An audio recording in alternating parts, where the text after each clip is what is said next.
നമ്മളെല്ലാവരും മോട്ടിവേഷൻ എന്ന് പറഞ്ഞൊരു വാക്ക് ഒരുപാട് ഇപ്പോൾ കേട്ട് കാണും. സോഷ്യൽ മീഡിയ യൂസ് ചെയ്യുന്നവർ എന്തായാലും കേട്ട് കാണും ഈ മോട്ടിവേഷൻ എന്ന് പറഞ്ഞ സാധനം.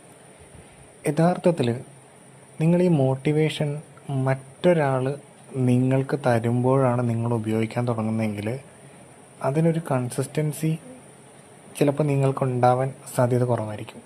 അപ്പോൾ എന്ത് പറ്റുമെന്ന് വെച്ചാൽ ഈ മോട്ടിവേഷൻ്റെ ഒരു എഫക്റ്റ് ഒരു 1-2 ദിവസം കഴിയുമ്പോൾ അങ്ങ് ഇല്ലാണ്ടാകും. നേരെ മറിച്ച് നിങ്ങളായിട്ടൊരു മോട്ടിവേഷൻ ഉണ്ടാക്കിയെടുക്കാം. ഒരാവശ്യം നമുക്ക് നമ്മുടെ ജീവിതത്തിൽ തോന്നിക്കഴിഞ്ഞാൽ നമ്മൾ ആ ഒരു ആവശ്യത്തിന് വേണ്ടിയിട്ട് നമ്മളായിട്ടങ്ങ് ഇറങ്ങും.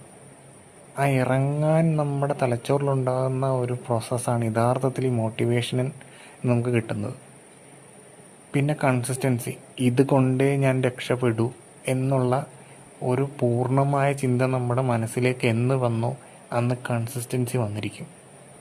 ഈ 2 കാര്യങ്ങളും നമ്മുടെ ലൈഫിൽ എപ്പോൾ കൂടിച്ചേരുന്നോ അപ്പോൾ നമ്മൾ രക്ഷപ്പെട്ടിരിക്കും. ഇതുള്ള കാര്യമാണ്. ഓക്കെ, അപ്പോൾ അതുകൊണ്ട് ഇതുപോലത്തെ ഒരു സമയം എല്ലാവരുടെയും ലൈഫിലുണ്ടാവും. നിങ്ങളതൊന്ന് ഒബ്സർവ് ചെയ്യും, കിട്ടിയിരിക്കും, രക്ഷപ്പെട്ടിരിക്കും. ഓക്കെ, അപ്പോൾ സമാധാനമായിട്ട് കിടന്നുറങ്ങിക്കോ. Good night.